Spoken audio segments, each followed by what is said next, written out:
Welcome to the Sponsored Rider Club podcast, your guide to motorsports sponsorship. Here's your host, Josh Weesey. Welcome to the Sponsored Rider Club podcast, which is powered by 4-Wheel Parts.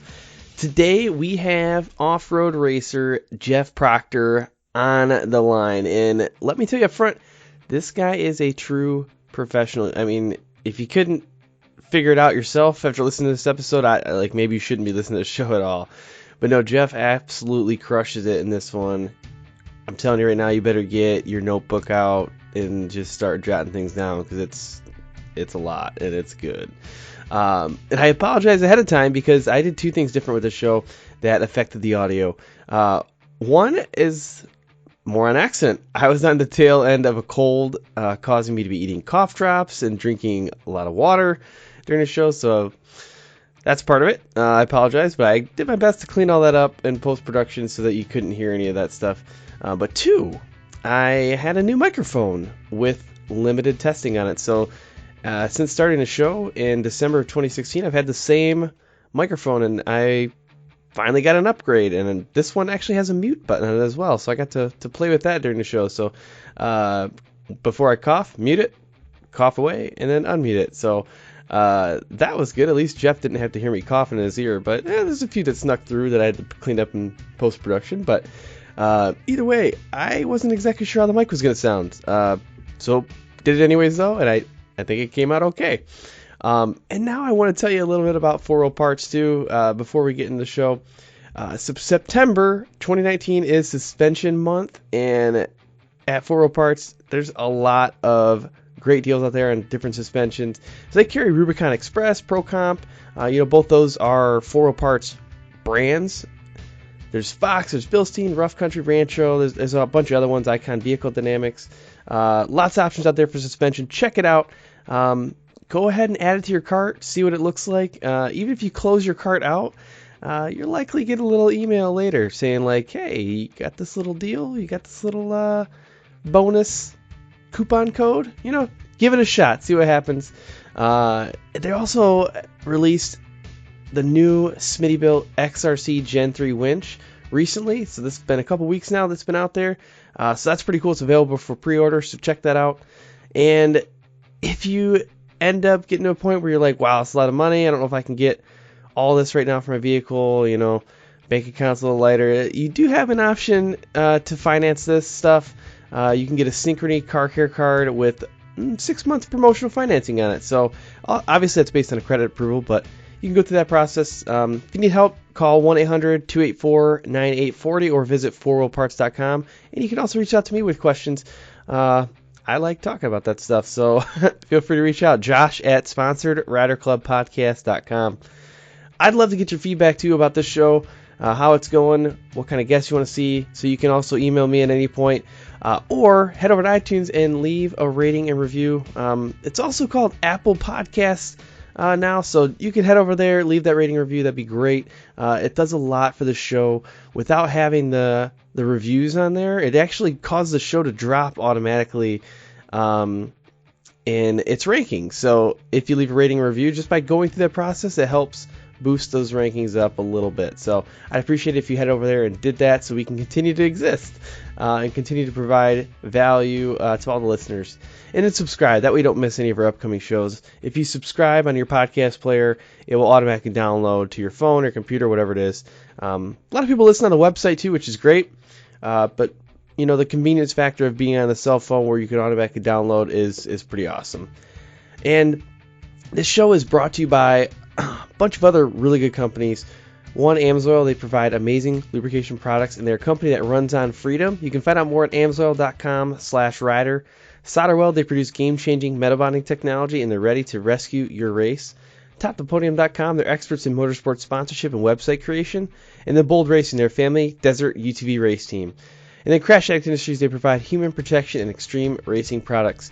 I also want to shout out some of our other partners, including MBRP, HMK USA, Studboy Traction, and High Octane Coffee. Speaking of High Octane Coffee, next up we have the High Octane Coffee Marketing Tune-Up with Joe Sylvester. You can find out more about him at Joe Sylvester 8 or at High Octane Coffee. But here he is. What's up, guys? Joe Sylvester here with your High Octane Coffee marketing tune-up of the day. Today I want to talk about sponsor attraction. Sponsor attraction, to me, is a much better tactic than quote-unquote sponsor hunting. You want to build your brand. You want to establish yourself in the racing community and in the marketing realm of things, as a respected individual, as a professional. You don't want to just keep knocking on doors and hoping somebody answers. You want the sponsors to come to you. That is the most ideal situation for you to be in, and it's the most ideal situation for them. Believe it or not, companies do have, people that work for them or even owners of companies. They take notice on social media. They see what's going on, and they see the brands. They see the people that stand out. Make yourself stand out from the rest. Be very active on social media. Be very active with your press releases. Try to grow your email database. And like I said, build your brand. Make your brand something that a company would be proud to be associated with. And like I said, when they come to you, it's a much better feeling than sitting there all night long sending out 100 emails. I know this from experience, trust me.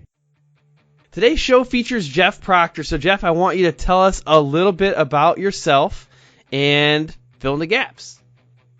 Yeah, hey Josh, thanks for having me on the show. I really appreciate it. A little bit about myself. I'm married. I have 3 kids. I think something that's unique about my motorsports story is that I'm a first-generation racer. I didn't grow up around racing or motorsports at all. And what else? I live an active life outdoors, love to mountain bike, do a lot of snow skiing with my family up in Utah and here in Southern California, and just love to be active even when I'm outside of the race car. Oh, that's awesome. And I want to dive in a lot deeper to your background here. I want to know all about how you even decided to get into this thing. So that's what we're going to do in the background. Let's hear your story. Let's take it from the beginning. Why did you even get into this? Yeah, crazy. So, growing up, always wanted to race. Used to ride my BMX bike around my backyard, beg my parents to let me race BMX or motocross. Looking back, I don't think the funds were necessarily there, and a lot of the focus was on stick and ball sports. I played Little League baseball, played baseball all growing up, played a little bit of soccer and football and those type of sports, but my parents really didn't embrace kind of this motorsports thing, but I had this like deep-rooted passion. Fast forward, I go to college on a baseball scholarship, and my freshman year in college down in San Diego, I tear my rotator cuff. And at that point, I was playing a lot of baseball, also surfing a lot. That was my other passion. And when you tear your rotator cuff, you can't do either of those. And so baseball career is better or worse for the most part. It was done at that point. Had 3 reconstructive surgeries, and I started a surf, skate, and snowboard clothing company out of my dorm room at college at that point because I couldn't surf, couldn't play baseball, and do those things. So I started this clothing company, and with the first, couple dollars that I made, I went to the cycle trader and I bought a dirt bike. Oh, nice. I was 18 at this point. Nice. Never Never ridden a dirt bike before, but just had this passion to go race motocross. So I look up this guy in the cycle trader and call him up. He says, yeah, come on over. I go over to his house, and it turns out to be a pro motocross racer. And I walk in his garage, and he's got motocross. He just dirt bikes lined up in his garage. He's got 2-stroke pipes hanging from his rafters, like 12 of them. He's got this giant box of uni filters. It's like the size of a refrigerator box, just parts everywhere. So he pulls this bike out, and he's like, okay, take it up the street. And I didn't have the heart to tell him that I didn't know how to kick over a 2-stroke bike, right, let alone ride one. And so I was like, no, that's okay. I just wanted to check it out. He's like, no, really, I'll start it for you. So he starts it, puts it in neutral, and hands the bike over to me. I'd never pulled in a clutch before at all. Oh, no. I throw my leg over this 2-stroke 250 bike, yep, and just go. I was able to dump the clutch. I didn't loop it out or anything, and cruised up the street, got up to 3rd gear, and I was like, oh, this is exactly what I wanted. Yeah. So anyway, I ended up buying it.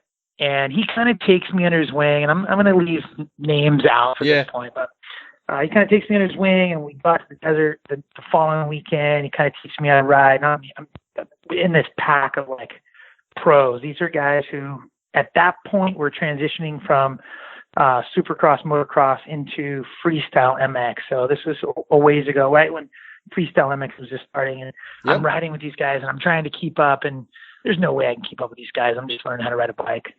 So anyway, that was kind of my first experience in motocross that led to kind of my off-road racing background. From there, they invited me to a moto track the following weekend, and we pull up to the guard shack at the motocross track, and they're like, yeah, we'll take 3 A rider passes. Well, if you're familiar with the motocross track, you have like the A level riders, the B level riders, and the C level riders, and they try to group you according to like your speed and skill level.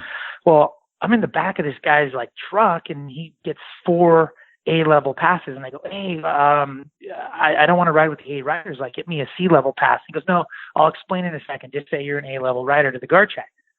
A-level rider. So we get into the pits, and I go, why do you want me to ride with the A-level? He goes, okay, here's the deal. All the guys in the whole class during practice are a bunch of squirrels. You're going to get hurt. Like, they're all over the place. If you ride with the A-level guys, they're good enough to make their way around you and avoid you. And it's safer to practice with the A guys. So I go out there and I start spinning laps, just really looking ugly. And I end up crashing pretty bad. Getting hurt. But long story short, I recovered from that, and I'm hooked. And I ended up started racing at that point on the local like West Coast or more California-based motocross series. And I was kind of hooked from there. And, you know, this is kind of dragging on a little bit, but no, you're the good. point is I just really had this desire and this passion for motorsports, and end up getting married and graduating from college and kind of going down this career path. And ultimately I transitioned from motocross to racing desert. And that's really where I started, you know, learning, kind of having a passion for logistics and endurance style racing on 2 wheels. And I ended up winning a desert, Best in Desert championship on 2 wheels. And as soon as I did that, I just made this like commitment to myself. I said, okay, with age comes cage, and to keep carrying these speeds, it was getting a little bit too risky. I mean, if you're pulling, you know, 110 miles an hour on a bike through the middle of the desert, not really pre-running, you know, the consequences can be pretty serious. And so I started marketing myself as a 4-wheel driver and just kind of putting my neck out there and offering to help out with different teams. And from there, that's kind of how I got into 4-wheel racing. Nice. So, going back to this random crazy thing where you bought a bike from a pro racer, I mean, what are the odds of that?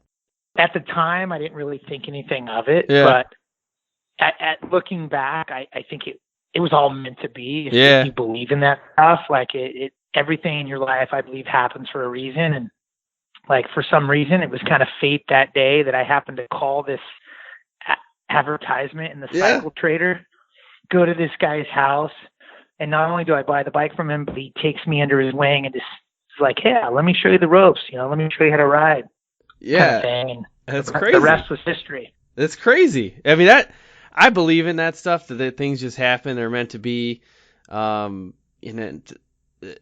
find an opportunity if you do something with it. I mean, because you could have said no as well, right? If you say, hey, let me take you under wing. Nah, I'm good.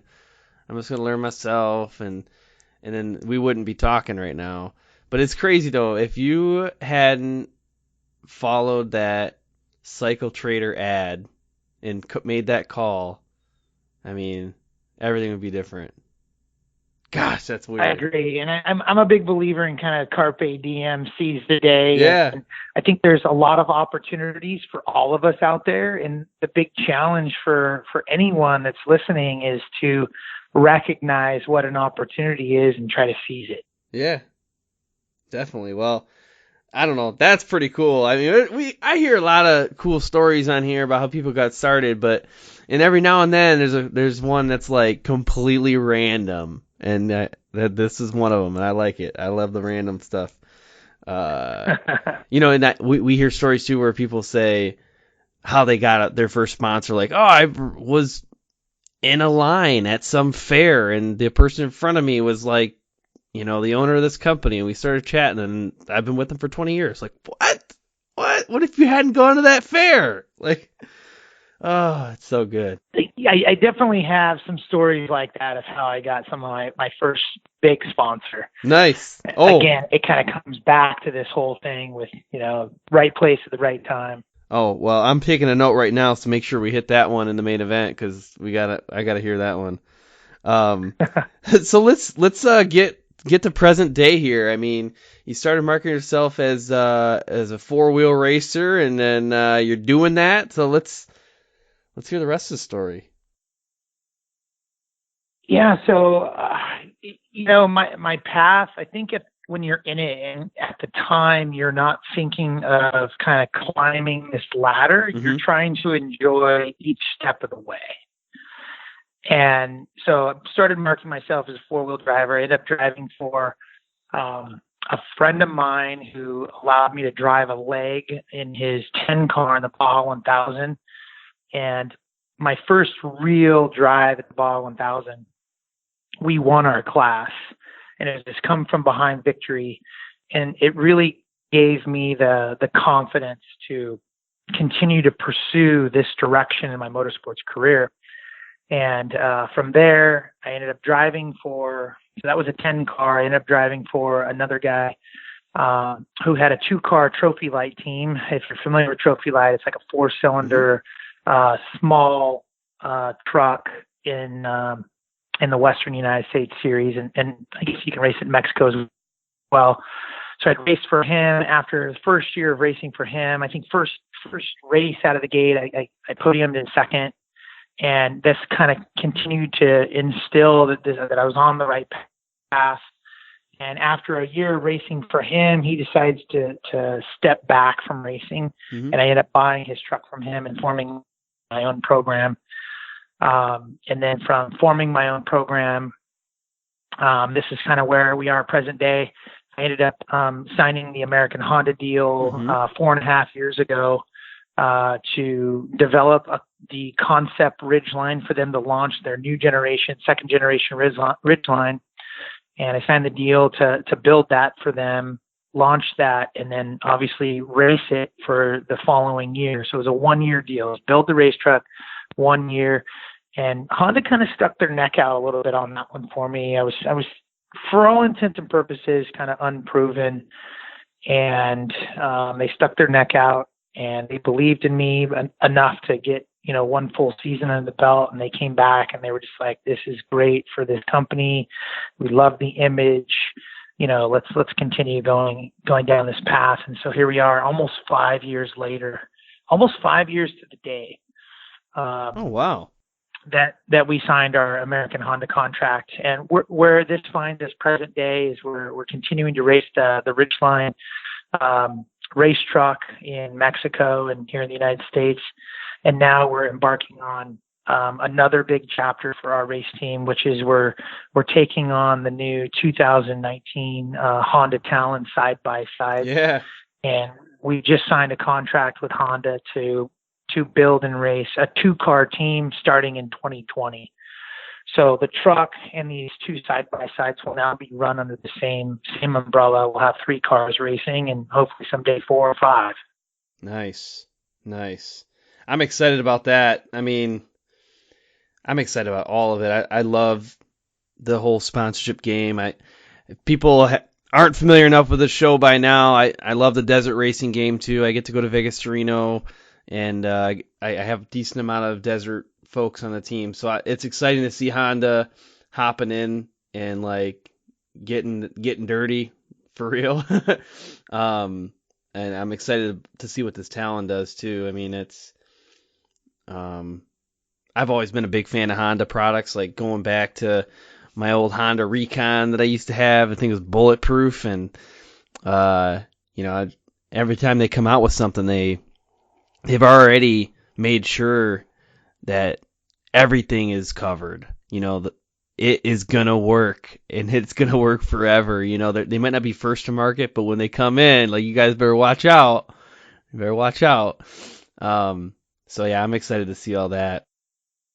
Yeah, there's a lot of truth to that. I mean, Honda's the number one manufacturer of engines in the world, Mm-hmm. but on top of that, they're really known for their durability testing. I mean, if you look at the side-by-side sport market right now, Can-Am and Polaris have had 10 years, a 10-year head start on Honda. But Honda didn't just start the development last year of the side-by-side they brought to market.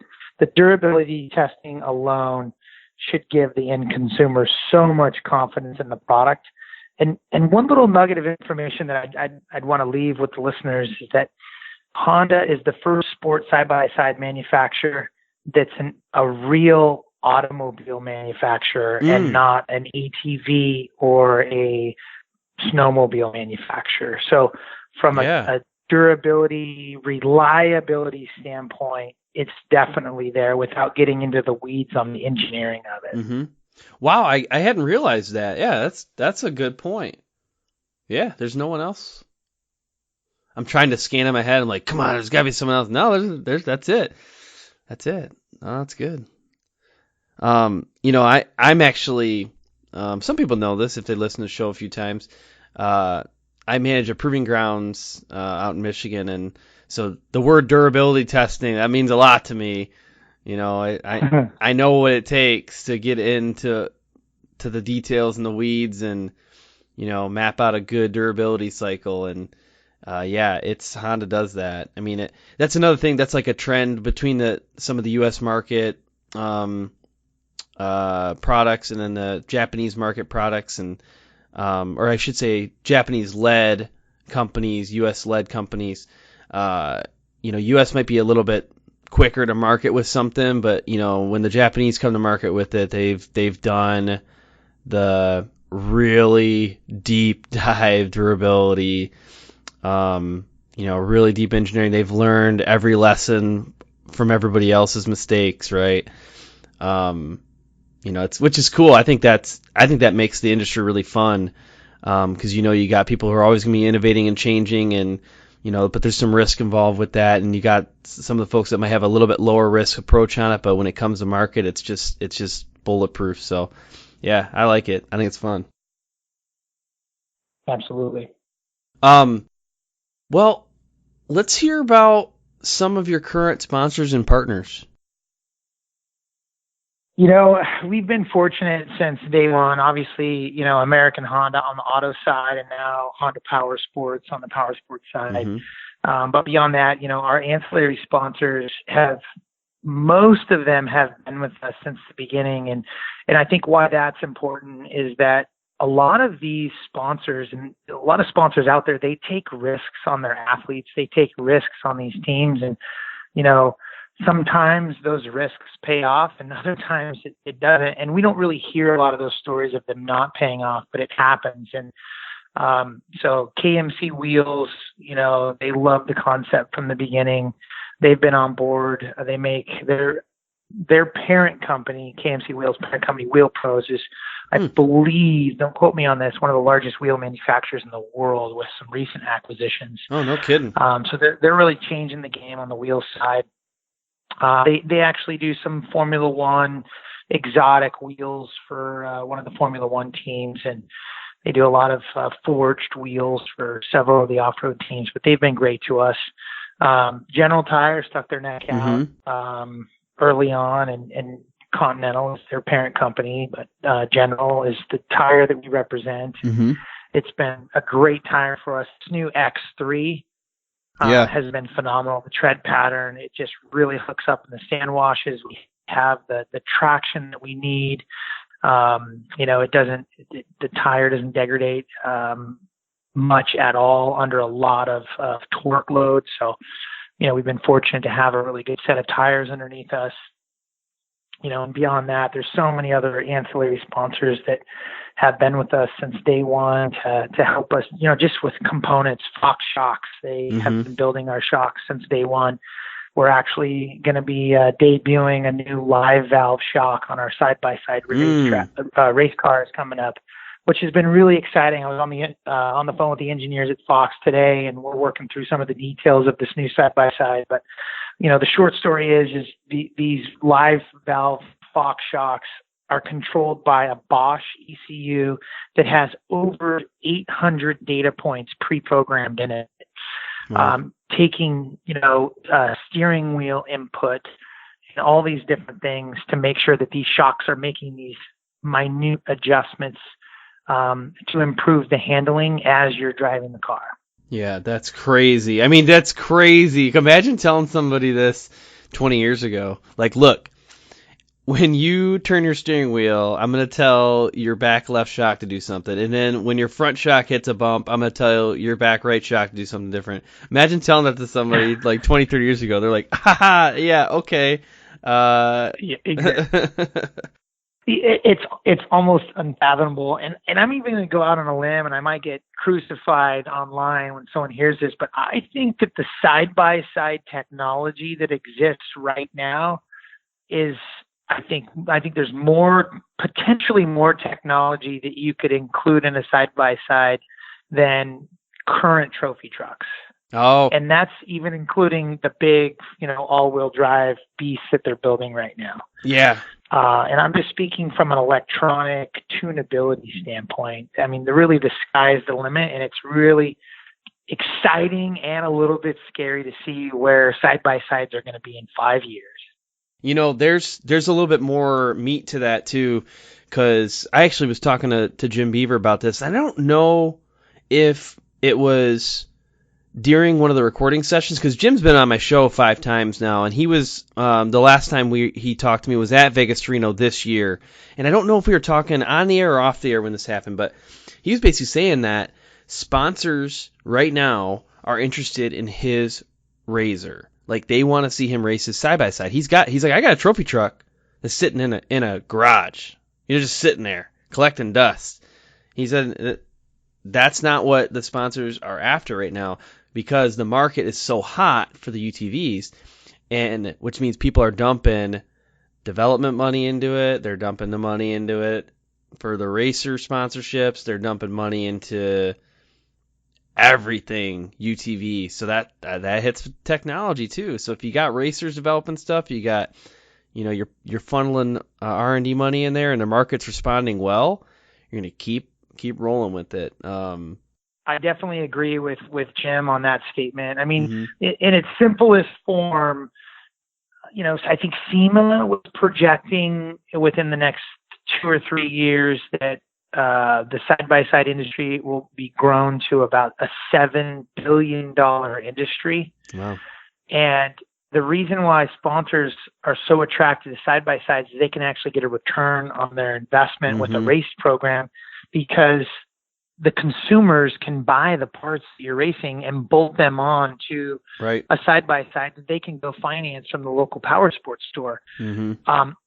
A $500,000, $700,000, $1 million trophy truck doesn't have much relatability to the end user. What can you sell off of a $500,000 trophy truck? And so from a dollars and cents standpoint, it makes sense. Yeah, it's really interesting, and I actually think now I want someone to quote me on this, because you can do my fact checking for me, but someone else had told me this, and I took it as like this is the truth. So I don't know if it's right or not, but I heard that the UTV market this year in 2019 was bigger than the motorcycle market, and I don't know if that's true or not, but if that's the case, then that's a huge shift. People are saying, I want to get off-road, and I can get into it in some cases cheaper than a motorcycle. Not all cases, but in some cases cheaper than a motorcycle. And that's a big deal to say that. Yeah, so I don't have those stats readily available. I don't either. It makes complete sense. Let's do a fact check. Maybe this is a call for a follow-up conversation. But, no, I believe it. I know that that motorcycle business has been, slightly flat, if not a little bit down. But I mean, again, you think of it, you go out and buy a $10,000 motorcycle, and nothing against that. I love moto. That's kind of the core of how I got started. But you spend the price of 2 of those motorcycles and you can get a 4-seat, side by side and have fun for the whole family. And it's safer, and you can have a roll cage and seat belts. So it just makes sense. And what's exciting is it's getting more people out there experiencing this sport. Oh yeah, definitely. I was trying to look it up real quick. Everything on my Google is giving me some older stuff. UTV market to hit $9 billion by 2025. I could probably find $9 billion. I was $2 million. I was $2 billion off on. Well, that's 2025. So you're probably right now. Okay. That's a couple years down the road, but I was hoping that this would say something here. I'm not seeing a direct comparison, but hey, if anybody's listening though, feel free to check that out. I'll try to find it later myself because I'm curious. Then I can find out if I'm quoting stuff in the future if it's right or not. But yeah, I'm pretty excited to see where that's going to go, and even with some of the electric vehicle companies coming in and saying like we're throwing some UTVs out there, and that's showing another element of commitment overall. I can't remember who told me this either, but when I look at, I guess I've always wondered like why is off-road popular? Like why do people get really excited about it? I do. But I never really understood why. Oh, you know who it was? I think it was Sean Holman from the Truck Show podcast. He also works for Motor Trend. And he was saying that, people want to get an off-road, whether it's truck or a four-wheeler or whatever, because they can run the vehicles, for the most part, at their full capability. You can get 8/10, 9/10, 10/10 out of an off-road vehicle for the most part. Where you can't do that with a lot of the vehicles on the road. I mean, unless you have a track, you can't get, if let's say you buy a Corvette Z06, you're most likely not going to be able to get full usage out of that thing, full capability, unless you hit a track. And then you got to have such intense training to be able to do it. Whereas you can get a Razor now or a Talon or, it might be getting harder to get full capability out of those because they are so powerful, but you can find a nice spot, say an open set of sand dunes, and really open it up and feel the full capability. And I was like, gosh, that makes sense. Like I can test it. I got a Jeep now. I mean, I can get that Jeep into some pretty tricky situations and get myself stuck. Like, all right, I've reached the full capability of the vehicle, which I don't know. That's exciting to me. Yeah, there's something, kind of freeing about being able to run wide open across a lake bed, or being out camping with your friends around a campfire and bragging about the horsepower that you have in your side-by-side. I think right now, though, we got to take a quick minute to thank the sponsors for this podcast, and we'll come back to the main event. Let's talk about your truck for a minute. You can count on it to haul your vehicle and your gear to the track or to the trailhead, but I bet you never think about the motor oil. Here's why you should. Your oil is the only thing preventing your engine from wearing out and breaking down. To keep your truck running strong, look for an oil with added wear protection. Like, for example, AMSOIL Signature Series Synthetic Motor Oil. It delivers 75% more engine protection against horsepower loss and wear than is required by the leading industry standard. It provides the next level protection today's demanding engines need to keep running for years and to keep effortlessly towing your ride to the track. Go to AMSOIL.com/rider to find out more. Make the switch to AMSOIL Synthetic Motor Oil today to keep your vehicle running great. Hey guys, George Hamill here to talk about SolderWeld's new off-road repair kit. If you're a racer of any type or an off-road enthusiast like myself, you're going to want to take a close look at this product that bonds metal on the spot. SolderWeld has combined some of their most elite products into one small kit that fits perfectly under your seat or strapped to a roll cage and allows you to make some insane fixes anywhere you go. How many of us have been in a race or out on the trail and got a rock chip in a radiator or brake line? We have seen a top-tier desert race team at the 2019 Min 400 taken out by a simple rock to the radiator. If they had an off-road repair kit on board, they could have been back up and running in just minutes.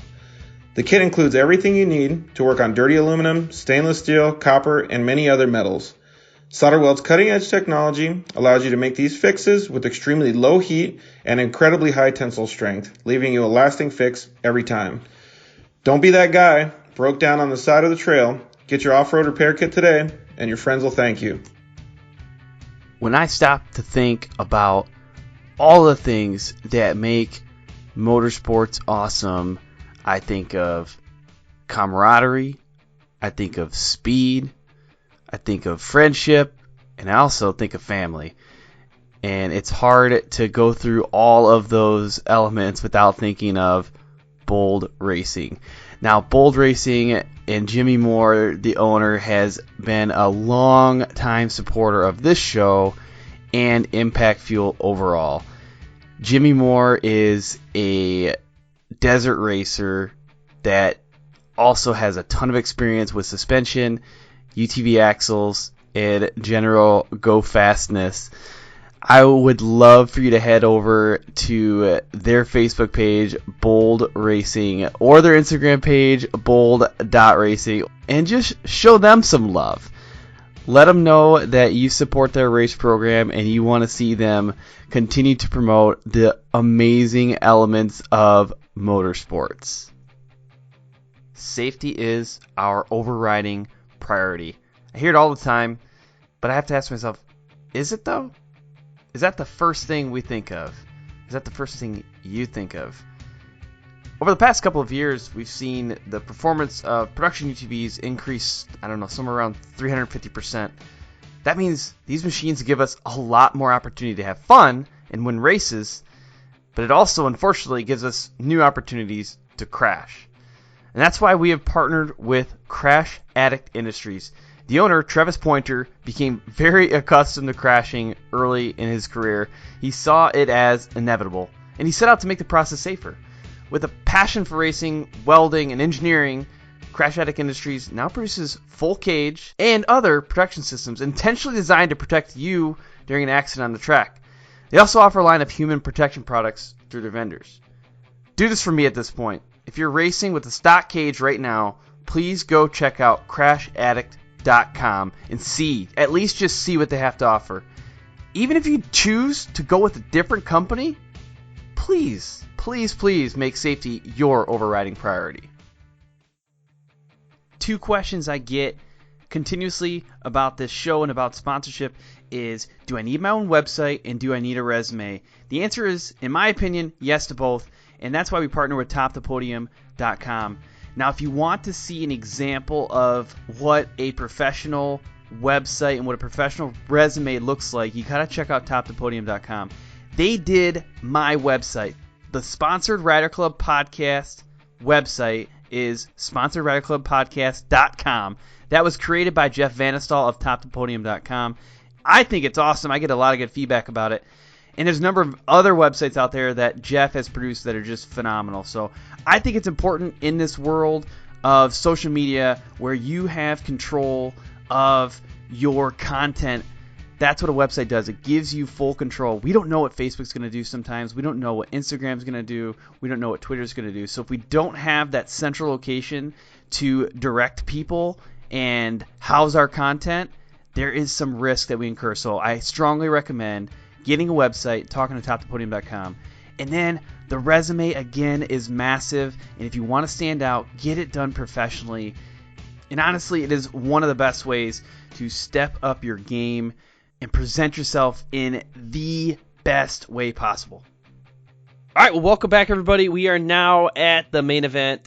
That's where we talk about sponsorship tactics and strategies. And I already took a note down from earlier how I wanted to kick this thing off. I normally start the section by saying, tell us a story about how you built a relationship with a sponsor. But, Jeff, earlier on, you kind of teased. You teased a little story for us. about your first big sponsor. So let's kind of start there.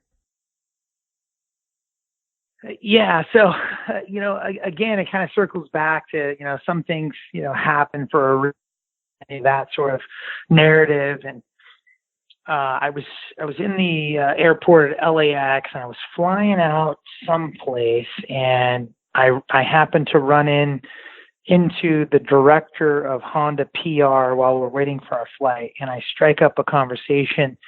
He happens to be a road racer. We started talking about Honda road racing. I, for obvious reasons, start transitioning into talking about how I'm an off-road racer and my little truck program that I had. And we just kind of hit it off. We ended up talking on the plane. And that was kind of the first, I guess, intro to a Honda executive. Just randomly ran into him at the airport, hopping on a flight. Fast forward to another incident. I'm in Texas, and I'm like with this group of Honda associates, and we exit this bus, and I'm like walking through the hotel, and I see the president of HPD, Honda Performance Development. At the time, it was Art St. Cyr, and I kind of just walked briskly up till I got next to him. Hey, Art, I'm Jeff. And I made an introduction. And it turns out we walked all the way through this big hotel over to the elevator, got in the elevator. Turns out that we were both staying on the same floor, and then walked, and his room was like 2 doors down from mine. And so I had, this was probably a 4-minute conversation with him. And of course, I was talking to him about off-road racing and how Honda needs to, to make the Ridgeline a little more stout and manly. Mm-hmm. And at the end of that, he gives me his card, and he says, let's connect. So obviously I have his email address at this point. So we had exchanged a couple emails. I still keep in touch with the PR director from my LAX flight. And then this is in 2012. I'm in Indianapolis for the Indianapolis 500. Okay. And Ryan Hunter-Reay wins the race, and I'm eating dinner in the downtown Indianapolis Marriott at this restaurant, and in marches the president of Honda Performance Development, Art St. Cyr at the time, and then the PR director comes in, and they're celebrating the win of Honda and Ryan Hunter-Reay. So anyway, I connect with them again. Same, just right place at the right time, connect with them. And sure enough, and we start talking about how, there's a need for Honda to get into off-road racing. And I start sharing with them how we can do it. And Art looks at me, and he was the head of HPD, but he was also head of product planning at the time. And Art looks at me and says, this is an interesting conversation, and the timing couldn't be better. We're working on developing a concept for the Ridgeline to launch it, to say, hey, this is what it's going to look like. And from there, we started to kind of work off of a napkin on how we could pull this off. And there was some adult beverages that were being exchanged. And so I at the time I was like, okay, maybe it was the adult beverages talking, but I wasn't really sure. Well, 3 months later, Honda reaches out to me and says, hey, we've had some more internal discussions. We're serious about this. Can you come down for a meeting, and we'd like you to present your plan? Oh, wow. I'm like, oh, okay. So I don't know who's going to be in this meeting. So I ended up going out. And this is at the time, I'm looking back, right now, it doesn't look like a huge risk, but at the time, it was a monumental risk. Is that I went out and hired a marketing agency to help me to produce a professional proposal, a highlight reel video, a concept drawing to present. Those were the 3 main components, and then a leave behind handout brochure that had all the specs. And I remember at the time talking it over with my wife, and just assuring her that the money that I was spending on this agency is going to be worth it if I can get this Honda deal, blah, blah, blah. And it was a really big risk at the time. And hired this firm. I go in to this meeting, and unbeknownst to me, I didn't know any of the executives at the time other than the two guys that I was talking to. Mm-hmm. And it's the full executive team that's in this meeting to hear this. So the guys from HPD, the engine development side for IndyCar, and then marketing, PR, and I'm not sure what the other division was. Anyway, it was a room of 9 executives and then myself. Wow. And I felt it was nerve-wracking, but at the same time, I felt extremely confident because I had hired this professional agency. My collateral looked really, really good, and we had like a concept drawing and everything.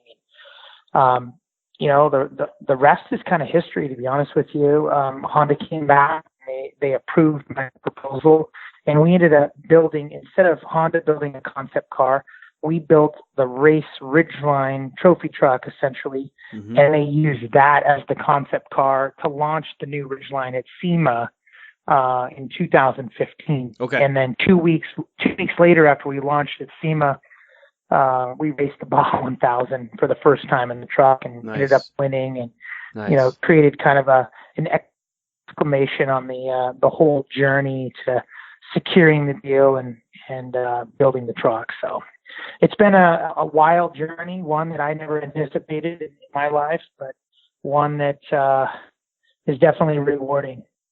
Well, there's a lot to recap there, but I mean, first off, super random, right? I mean, if anybody's learned anything from this show, this is what they should take away. One is you need to buy things off of Cycle Trader.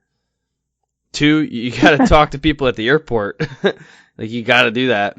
But I mean, okay, so you ran into the Honda director of PR at the airport, happened to sit near them on the plane, so you could talk more. And then the other person was at the hotel? You had a hotel next to him, or was that the same person? Yeah, it was a hotel in Texas. Yeah. It was in San Antonio, Texas. Oh, my gosh. So, yep. And then you're at a race later. This is LA, San Antonio, Texas, and Indianapolis, and that's how all the dots got connected. This didn't happen. This is like, it's the most random. Okay, there's no way this is anything other than fate, because it's just, that doesn't happen. It doesn't. It really doesn't. All right, statisticians out there, there's no statisticians that listen to my show, but if you are a statistician, I want to see the odds. Like, I want to publish the odds, because it's ridiculous. This is like hitting the lottery type stuff. But either way, bunch of random occurrences, but here's the actual takeaway. The other stuff was like joking takeaway. This is the actual takeaway: is when the opportunity was there, you went full force. I think that the marketing agency hire was that's huge. I got my own level of anxiety when you were talking about it, because I was picturing like, okay, I got an idea maybe how much that might cost, and I could imagine me sitting down with my wife and being like, look, trust me, it's gonna be cool. And then she's like, well, how do you know who's gonna be there? I don't really know who's gonna be there. Okay, so how much is it? Oh, it says, we could do a lot more of the other things with that money. Yeah, no, but like, trust me, it's gonna be cool. I just know it is. Like, so applause to that, for taking the initiative when the opportunity was there, and you like hopped on it, you did it right, and it worked. Obviously worked out. Yeah, I can just imagine the whole narrative between you and your wife. It's like your wife's complaining about the price of baby wipes, diapers, and formula, and you're saying, hey, I need to go and do this, and there's no 100% chance that I'm going to get this deal, but it's a risk I'm willing to take. Are you on board with it? Right. Yeah, it was nerve-wracking. Fortunately, I have a supportive wife that said, hey, chase your dreams. Let's do this. Yeah. No, it's good. And I want people to think about that too. If they get an opportunity to, in the same standpoint, go and hire somebody, or at least look into it. I mean, maybe there are people who are really good at that stuff too. If you've got a natural talent for it, like, roll with it. Or if you got a friend or something, great. But that if it's a big deal and you got that opportunity, to go ahead and go full force. I mean, we've got TopToPodium.com that they've been sponsoring this show since episode 6 or something. And they do race resumes and portfolios, and they'll do websites for you. So, I mean, obviously reach out to Jeff Anistall of Top to Podium if you really need to do something.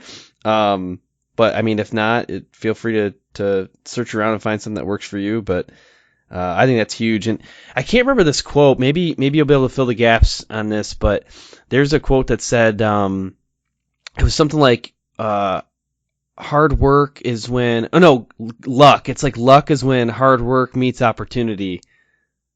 Have you heard that before? I think it's preparation meets opportunity. When preparation meets opportunity, is that it?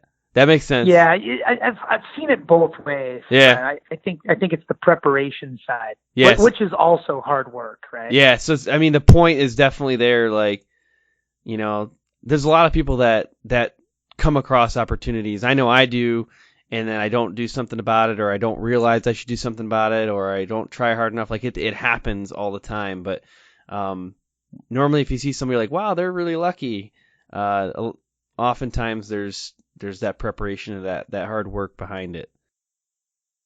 Yeah, I couldn't agree with you more. I think sometimes from the outside looking in, nobody sees the climb to the top of the mountain and you grinding it out and all the sweat and the blood and the tears and everything to get to the summit. They just see you celebrating at the summit, right? That's just society's kind of programmed to see that type of victory, but we're not programmed to see those deep, dark, long hour struggles that everybody goes through that you don't see on social media, but those exist for everybody, successful or not.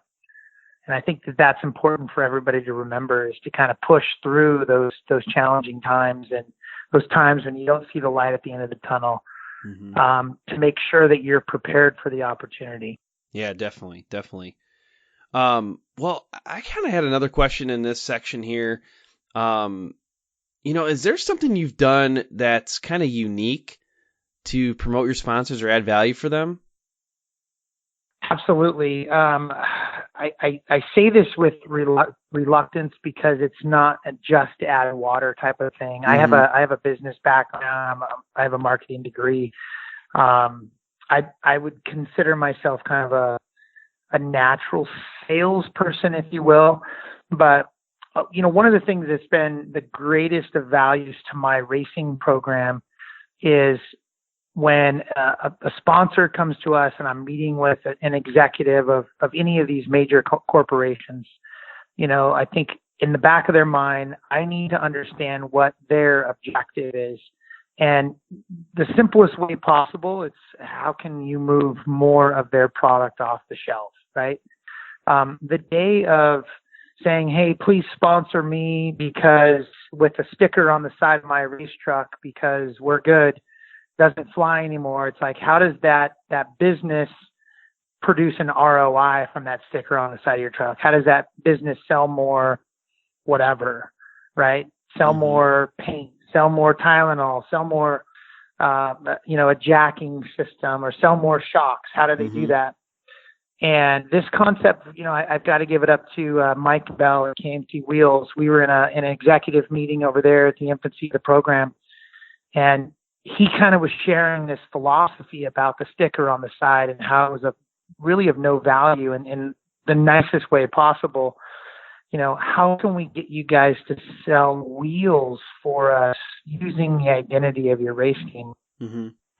And that's where the concept kind of was born. And we formed an accessories business that used the image of our Honda racing team to sell Ridgeline kits to dealerships across the country. And what that did was, part of the kit was you get KMC wheels, and you get a General tire in the kit, and you get a graphics kit that's in the likeness of the race truck. And all of a sudden now the wheel partnership made sense because they could tangibly say we were moving X amount of wheels off off their pallet racks in their warehouse, kind of a thing. And that kind of evolved from that conversation to, okay, well, can we sell shocks? Can we manufacture our own parts for Honda vehicles? Can we sell steering wheels that we use on our race cars? And it just kind of snowballed into this full accessories business, utilizing the image of the race team. And honestly, it's the number one thing that we lead with in a sponsorship meeting at this point, is because we're no longer asking for the typical sticker on the side of the truck. Mm-hmm. We're saying we can prove to you that we can move your product, and here's how. Yeah, and then you come at them with hard numbers, right? Hey, we sold X number of kits, and we could forecast this many kits in the future, and for this level of investment, is that how it goes? Does it get into that level of? It really does. I mean, the bigger perfect. the companies, you have to speak kind of the corporate language, and for me, I didn't come out of a corporate background, so for me to go and meet with the executives of Honda was quite a daunting task, knowing that they were all statisticians, knowing that they were going to look at every social media number that we had. We had to prepare for that, and that was a big educational piece that we went through to be able to prove ourselves with these guys. But now, when we have a presentation deck, we have real hard numbers that say, hey, this is the website traffic we have, this is our influence in the marketplace, this is our media value, all of these different metrics, but it all comes down to those metrics. Mm-hmm. It comes down to being able to specifically prove an ROI back to a major corporation. That's how those guys make decisions. It's not because, obviously they like the professionalism of the program and they like me. That's first and foremost. In a very humble way, I said that, but ultimately it comes back to when they have to, respond to their decision makers internally. They have to be able to say, hey, this makes sense financially, or this doesn't. And we have all the data now with social media to be able to prove that. Mm-hmm. And one thing that I just kind of was taken away here is almost a trend on this show is when there's people who have had some sort of like formal marketing background, or if they just gained that experience over time, but really spending a lot of time with the marketing teams and picking up their language and their acumen. They start coming up with really good ideas just like that. If people go back and listen to some of the shows that we've done in the past, I'll just give one as an example. Megan Meyer, she's been on twice. She's a NHRA top alcohol racer, and she's got a formal marketing background, and she comes up with just some really well articulated, elaborate marketing plans for these companies, and it's pretty impressive. But I just encourage people, you don't have to have that degree. If you do, though, if you're trying to make a decision and you want to better your race program, like marketing might be the ticket. Yeah, I completely agree with you. I use the word corporate speak, but it's really what you're talking about is getting into an organization and understanding their language and the way that they kind of communicate internally and the way that they refer to marketing. One of the examples is I've been around quite a few IndyCar drivers, and namely Alexander Rossi. Mm-hmm. And what impresses me the most when I get around these top tier motorsports athletes is that they all know corporate marketing speak. They are all very bright minds. I'd say Alexander Rossi is one of the brightest minds that I've met in motorsports. And the guy knows corporate marketing. He can speak the language. He knows advertising. He knows the art of a deal structure. From an early age, you got to remember these kids that are coming up through karting, they get exposed to some of these, to be able to get deals to race at a Formula One level. I mean, they're dealing with major corporations probably from the age of 12, 13 years old to get to that level. And so they're oftentimes a little bit more mature than your average, teenager. But, coming full circle, honestly, marketing, advertising, and understanding the company that you're trying to represent and to be able to speak their language, is really kind of the golden nugget, the golden ticket to, long-term, sustainable partnerships. Mm-hmm. And one note for folks too, and maybe something that makes them feel a little bit better. If you're listening to this show, that's kind of part of it. I mean, this is a different way of educating yourself on what the acumen really is, and how to approach sponsors and how other people have done it. That's why this show exists. It gives you that free option to learn these things. I can't guarantee we're going to give you everything that true experience is going to give you, and I can't guarantee that we're going to give you what formal education can give you, but we can get you started. That's what we're trying to do here. Absolutely. Well, speaking of getting started, now it's time to stop. I'm horrible with these transitions. I actually started leaving. I might do it this time too. I started leaving my horrible transitions in here just because it's funny. It's just awkward transitions. But no, actually, I think right now we're gonna start wrapping things up. And I would love to find out right now, like, of all this great stuff you've talked about, all these things, I call them value bombs that you've been dropping on people. Like, what's the one thing our listeners need to take away if they forgot everything else? One thing, that's so tough. I honestly would say that they have to, they can never stop learning company culture, learning, how companies, function internally, and most importantly, what the needs are of the company that you're trying to get to endorse you. Mm-hmm. Rather than you go in and say, hey, I need this for my program. It should be the other way around. It should be, hey, what are your needs? Help me understand what you need. And then you go back and build a plan that addresses what that company needs. And then typically you'll have a deal. So what's the best way for people listening to connect with you? I'd say the best way is just reach out on our website. It's info@hondaoff-road.com. You can hit me on Instagram, which is my Instagram handle is Proctor_race. And I'm pretty good about getting back to people. And, my whole thing is I want to give back to the motorsports community. So if anybody listening to this has questions for me, feel free to reach out anytime, and I'll do my very best to get back to you as soon as I can.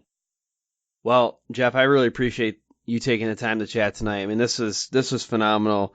For people who don't know, I take notes all the time during these things, and like my hand's throbbing right now. Been taking lots of notes, lots of good stuff. I hate to end it. I mean, I think we could go all night, but we gotta cut this thing off. And at this point, I'm gonna leave you with this: have fun and ride safe. No, it's been my pleasure, Josh. Thanks for having me. And if there's anything that I can ever do or come back on the show, I'd certainly be willing to do so. Yeah, no, I think that I think I got you on my list of return guests here. I think there's a lot more we could get into. Thanks for tuning in to this episode of the Sponsored Rider Club podcast, which is powered by 4 Wheel Parts. I want you to make sure that you are subscribed to this show, whether it's on iTunes or Google Play or Stitcher or wherever you listen to podcasts. Hit that subscribe button so you don't miss upcoming guests and upcoming episodes. And then follow us on social media. We're on all of the platforms. You can find out the most content, though, on our Facebook page. That's where we do our live videos. To get some insider access to upcoming guests, you can also check out the Sponsored Rider Club on Facebook. It is a support network where you can ask questions about best practices and get feedback from our audience. A special thanks goes out to our sponsors, 4 Wheel Parts, AMSOIL, SolderWeld, Bold Racing, TopThePodium.com, and Crash Addict Industries. And I also want to shout out some of our other partners, MBRP, HMK USA, Studboy Traction, and High Octane Coffee. I look forward to serving you again next week. Until then, have fun and ride safe.